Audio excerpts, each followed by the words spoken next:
attached to the Mundane. "That's not my fault," I said, poking a finger at him. "You guys need to work on your onboarding process. There has to be a better way to recruit members than trawling through Ren fairs waiting for the world to fall apart." "It was a bit of a shock for us, too," Timbo said.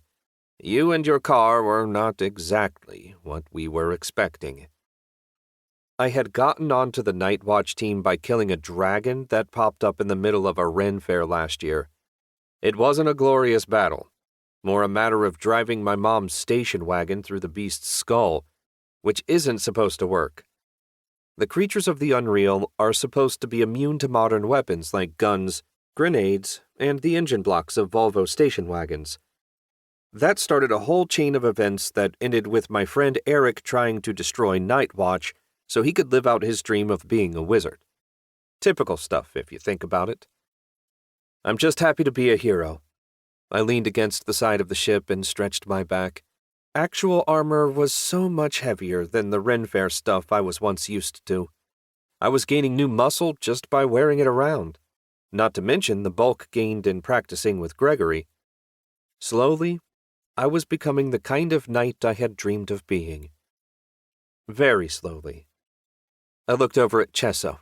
She rolled her eyes. "What?" I asked. "You're flexing. Or trying to. But there's armor in the way, so it just looks like you're trying to fart without anyone noticing. I can take the armor off if you'd like." "Whatever," she said, looking away. I smiled. Chessa was the ex-girlfriend I will always regret leaving. It was a special irony that we ended up in Night Watch together. Not that I really thought we had a chance of getting back together. Chessa lived in a realm of shirtless, oiled elven men with abs like knuckle dusters. Difficult to compete with that. Not to mention Gregory DeHaut, our newest recruit, and every straight woman's dream of gallantry, jawline, and butt muscle. "Better leave the armor on for now, John," Timbo said from the prow. "We're getting close to the anomaly." "Thank the light," Gregory muttered. "Right, so what's the plan?" I asked as the longship began to descend. Whatever powers controlled the vessel, they rarely took into account the comfort of the passengers. I clung to the oar rail and tried to maintain my composure as we dropped out of the sky. "According to the anomaly actuator, there's a major incursion of the unreal in this stripping center." "I believe you mean strip mall," I interrupted. Our job was keeping the mythic world from interfering with reality.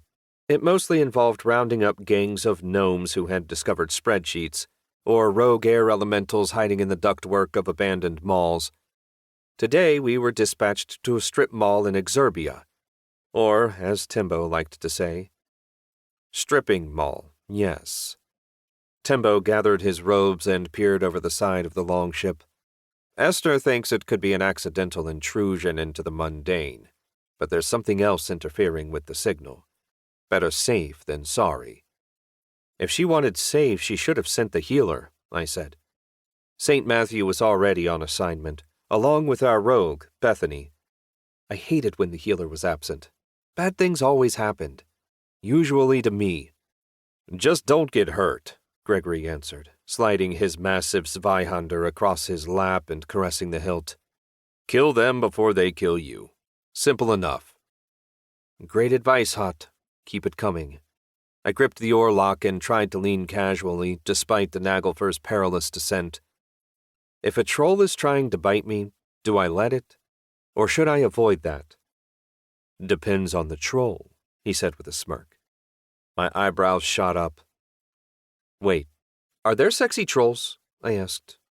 "Is that a thing?" "Gods, John, you're terrible," Chessa asked, covering her face with both hands. "I'm just asking. Is it?" Gregory and Chessa exchanged a look and chuckled. Fortunately, the rapidly approaching ground saved me from further ridicule. "Here we are," Timbo said. The Nagelfer crunched down in the middle of a parking lot, skidding to a halt next to a light pole. The mage leapt smoothly from the ship, followed by Chessa, graceful in her elven leather and glimmering scale mail armor. Gregory and I clambered awkwardly down the ladder, our steel boots clanging.